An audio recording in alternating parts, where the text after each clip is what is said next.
ഈശ്വംസിഹായിക്ക് സ്തുതിയായിരിക്കട്ടെ. വിശുദ്ധ യോഹന്നാൻ അറിയിച്ച സുവിശേഷം 4-ാം അധ്യായം 42-ാം വാക്യം. അവർ ആ സ്ത്രീയോട് പറഞ്ഞു, ഇനിമേൽ ഞങ്ങൾ വിശ്വസിക്കുന്നത് നിന്റെ വാക്ക് മൂലമല്ല.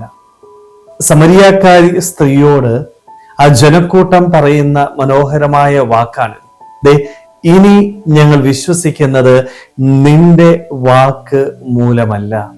സമരിയക്കാരി സ്ത്രീ ഈശോയെ തിരിച്ചറിഞ്ഞപ്പോൾ തന്റെ പട്ടണത്തിലേക്ക് തിരിച്ചോടി ജനക്കൂട്ടത്തോട് ഈശോയെ കുറിച്ച് പറയുന്നുണ്ട്.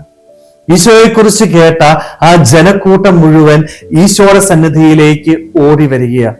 2 ദിവസം അവർ ഈശോയുടെ ഒപ്പം ഇരുന്ന് ഈശോയെ അനുഭവിച്ചറിഞ്ഞതിന് ശേഷം വളരെ സന്തോഷത്തോടുകൂടി ആ ജനക്കൂട്ടം സമരിയക്കാരി സ്ത്രീയോട് പറയതേ, ഇനി ഞങ്ങൾ വിശ്വസിക്കുന്നത് നിന്റെ വാക്കുമൂലമല്ല, മറിച്ച് ഞങ്ങളുടെ ജീവിതത്തില് ഞങ്ങൾ ഈശോയെ അനുഭവിച്ച് അറിഞ്ഞു. സ്നേഹമുള്ളവരെ, നമ്മുടെയൊക്കെ ജീവിതത്തില് നേടിയെടുക്കേണ്ടത് ഈ ഒരു അനുഭവമാണ്.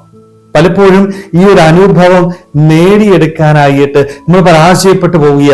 മറ്റു പലരും പറയുന്നത് കേട്ട് ദൈവവിശ്വാസത്തിലേക്ക് നമ്മൾ കടന്നു വരുന്നുണ്ട്. എന്നാൽ ദൈവസന്നിധിയിൽ ഇരിക്കുവാനായിട്ടോ അവനെ അനുഭവിച്ച് വ്യക്തിപരമായിട്ട് അറിയുവാനായിട്ടോ നമുക്ക് സാധിക്കുന്നില്ല.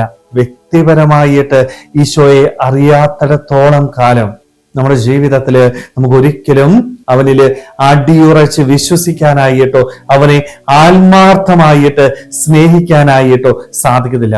അവനെ സ്നേഹിക്കണമെങ്കിൽ, അവനില് ആഴമായ വിശ്വാസം ഉണ്ടാകണമെങ്കിൽ എന്റെ ജീവിതത്തില് ഞാൻ വ്യക്തിപരമായിട്ട് എന്റെ ഈശോയെ അനുഭവിക്കണം. ഇതാണ് ആ ജനക്കൂട്ടം പറഞ്ഞത്. ഇത്രയും നാള് നിന്റെ വാക്ക് കേട്ടാ ഞങ്ങൾ ഈശോയുടെ സന്നിധിയിലേക്ക് വന്നത്, പക്ഷേ ഇപ്പോഴ് ഈ നിമിഷം ഞങ്ങൾ ഈശോയെ അനുഭവിച്ചറിഞ്ഞു.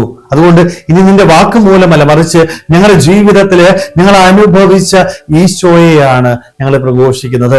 ആ ഈശോയിലാണ് ഞങ്ങൾ വിശ്വസിക്കുന്നത്. സ്നേഹമുള്ളവരെ, നമ്മുടെയൊക്കെ ജീവിതത്തില് എത്രമാത്രം ഈ ഒരു അനുഭവം സ്വന്തമാക്കാനായിട്ട് നമുക്ക് സാധിച്ചിരുന്നു. പലപ്പോഴും പലരുടെയും വാക്ക് കേട്ട് ദൈവത്തില് വിശ്വസിക്കുന്ന വ്യക്തികളായിട്ട് നമ്മൾ മാറുകയാണ്. ആഴമായ വിശ്വാസമില്ല, വ്യക്തിപരമായ അനുഭവമില്ല. സ്നേഹമുള്ളവരെ, വ്യക്തിപരമായ അനുഭവമില്ല എങ്കിൽ ജീവിതത്തിന്റെ നിമിഷങ്ങളിൽ നമ്മൾ ദൈവത്തെ തള്ളിപ്പറയും, ദൈവത്തിൽ നിന്ന് അകന്നു പോകും. സ്നേഹമുള്ളവരെ, അതുകൊണ്ട് നമുക്കും ഈശോയെ വ്യക്തിപരമായിട്ട് അനുഭവിച്ച് അവന്റെ സന്നിധിയിൽ ഇരിക്കാം, അവനെ കേൾക്കാം, അവനെ അനുഭവിച്ചറിഞ്ഞ് ആ സ്നേഹത്തിന്റെ ആഴം മനസ്സിലാക്കി അവനെ ആത്മാർത്ഥമായിട്ട് വിശ്വസിക്കുവാനായിട്ട് സ്നേഹിക്കുവാനായിട്ട് നമുക്ക് ഓരോരുത്തർക്കും ആത്മാർത്ഥമായിട്ട് ആഗ്രഹിക്കാൻ പരിശ്രമിക്കാം. ദൈവം നമ്മളെല്ലാവരെയും സമൃദ്ധമായിട്ട് അനുഗ്രഹിക്കട്ടെ.